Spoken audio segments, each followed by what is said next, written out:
Good evening, everyone, and welcome to what is honestly and truthfully a very special episode of the Gator Pit. We will have our Fastlane Preview in a little bit, and we will be joined by our very special guest, Rhiannamator, herself a podcaster and things. But first, we have a lot to get into. There was a little bit of breaking news tonight in the world of sports entertainment that we will dive into. I'm Nick Gator, and with me, as always, is Corey Santiago. Word. So the breaking news we have that I was asked by our producer, who's amplified to rock, to talk about is that Samoa Joe is leaving TNA. Only 15 years too late or so. Yeah, he's the Sting of this generation. Let's not get carried away here. Let's not get carried away. But Samoa Joe and Sting, same career. I'm not even going to discuss. I'm not even going to acknowledge that. But he's going to go to Ring of Honor. Two icons. Okay. One of whom does not wear a T-shirt. Exactly. Samoa Joe not wearing a T-shirt. And one of whom should wear a T-shirt. So he's going back to Ring of Honor. He's going to New Japan. He's not going to NXT. That I know. I don't think he could do those drills at his hefty. How old is he now? His late 30s now. 35. Yeah. If he drops some like 50 pounds, maybe. Oh well. If he gets on that Kevin Owens diet.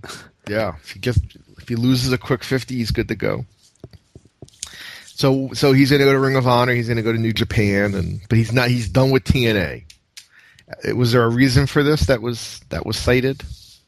I have no idea. I guess he just His contract expired, and they couldn't agree to terms on a new deal because he probably wanted more money than they could afford to pay him. So it's the AJ Styles thing. Yeah. So I guess he's off to Japan.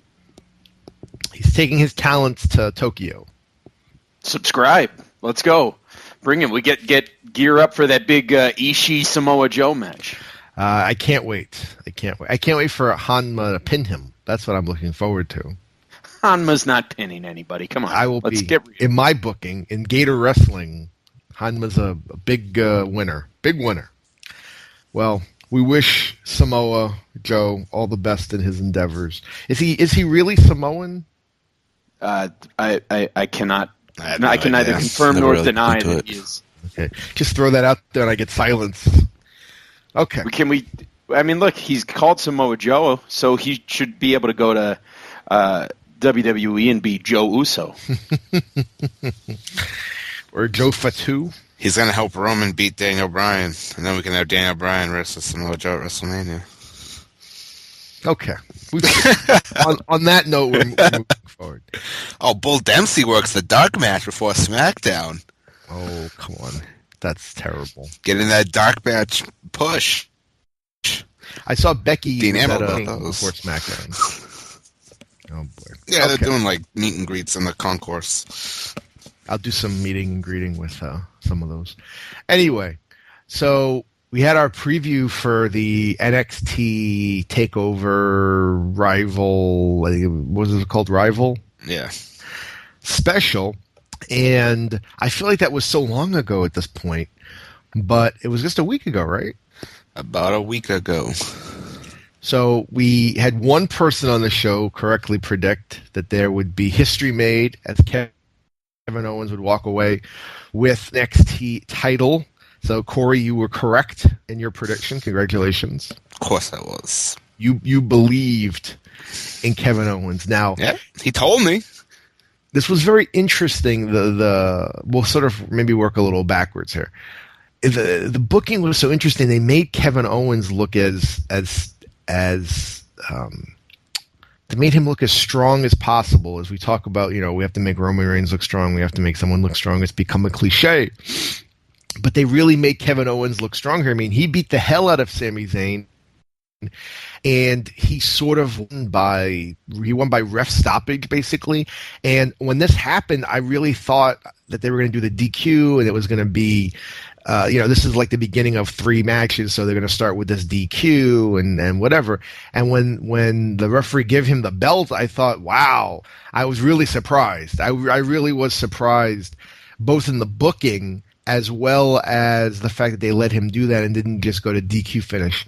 I've heard some people complain about how it was all set up, but I thought it was tremendous. I thought it was booked very unusually, very differently, very unique, something you're not going to always see.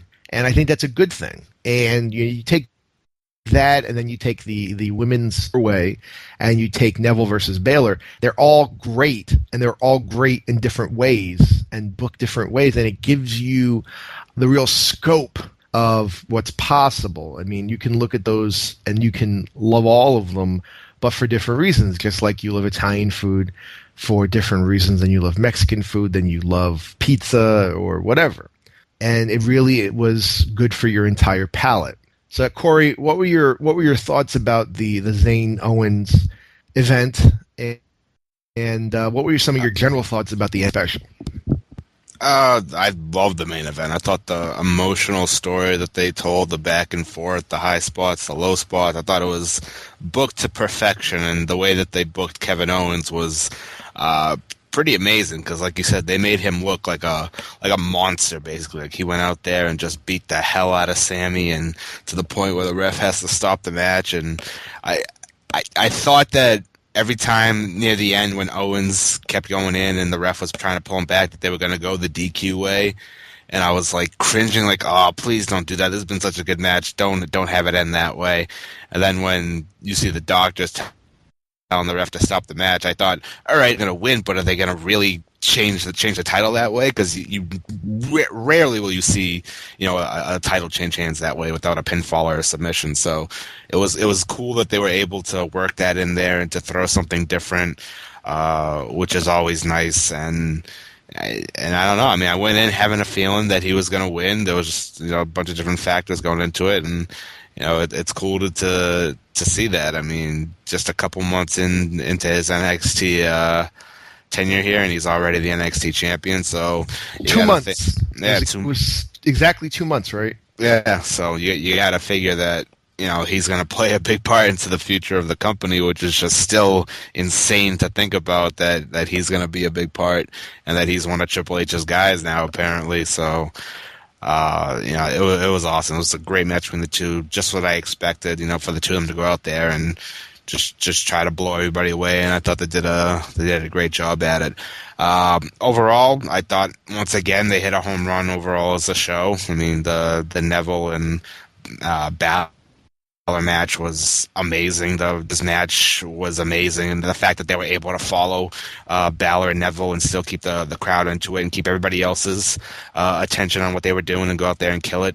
So I mean, once again, these guys just step it up every single time that they go out there for one of these specials. It seems like they get better and better every single time they do one of these shows.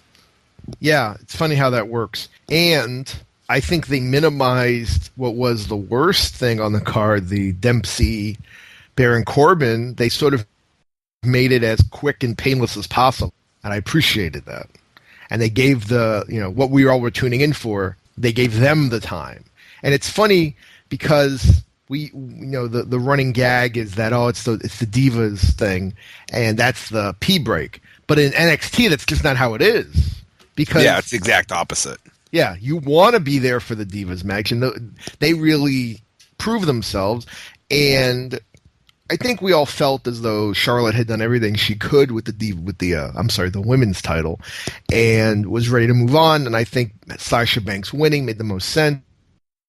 The nostalgia factor would have had Bayley to win. I thought we all knew Becky wasn't going to win at this point. By the way, is there something that's going to happen with Corey Graves and Becky? Because Corey Graves is always running her down, calling her a poser and this and that on commentary. Are we leading to something, or is this just Corey Graves expressing his commentary opinion? I don't know. I think it's just Corey Graves just being Corey Graves.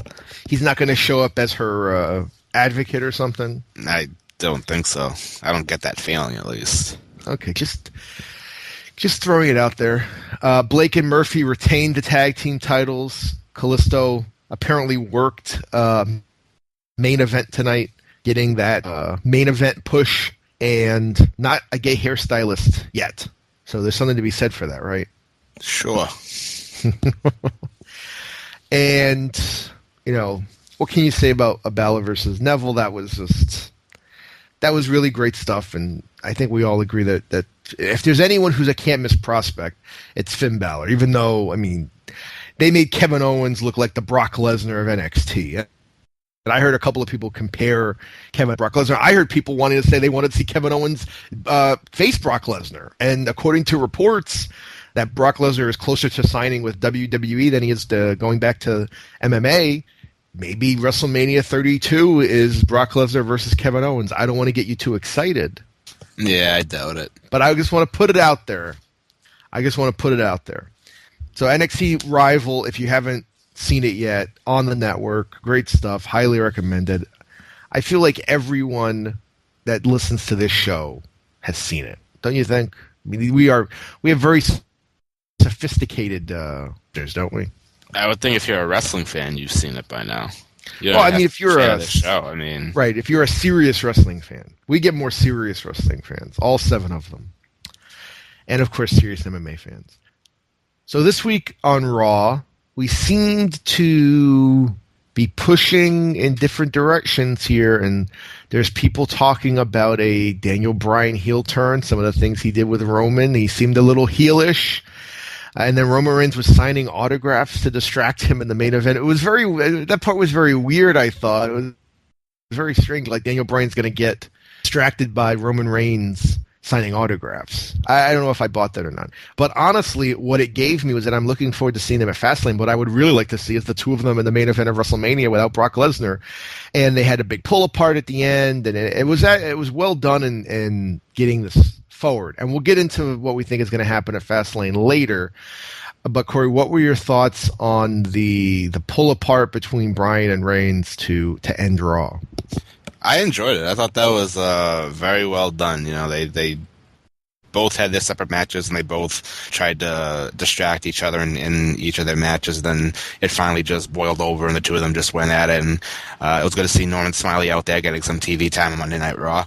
But I thought it was very well done. They both beat the hell out of each other, and proved that this Sunday they're going to go out there and try and tear it up again, and we'll see what happens. But it piqued my interest even more to see this match. I'll always want to see a Daniel Bryan match, but now with the way that Roman's been booked the past few weeks, and him trying to turn on the cockiness a little bit more and let his heelish side kind of come out, which I think is for him right now. I think everybody is pretty intrigued at what's going to happen and to see who's going to come out of this the winner. Yeah, I think it's interesting, and they've really put us in a position where we don't know exactly what's going to happen, which is how we sort of felt last month with the triple threat. Like, we could have made a case for Cena winning, Lesnar winning, Rollins winning, someone winning, and then Rollins cashing in.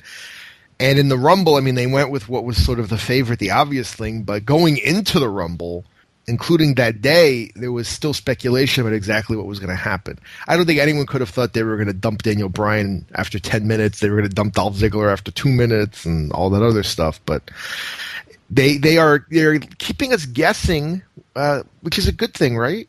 Oh, it's absolutely a good thing. The worst thing in anything, whether it's a movie, it's sports, it's, wrestling, MMA, anything is predictability. Knowing what's going to happen, I think, is the worst thing, because it just takes away from the enjoyment of watching it. So if you can go into something and have no idea what's going to happen and just keep an open mind, and then you just see it all unfold, to me, that's, whether you enjoy what happens is another thing, but I think going into it and having the ability to let it all play out, and maybe having the bit of doubt of what could happen being there, I think makes it a lot more enjoyable when it does happen. Yeah, absolutely. A to the Z, as we say. So another update from Raw is that Bray Wyatt is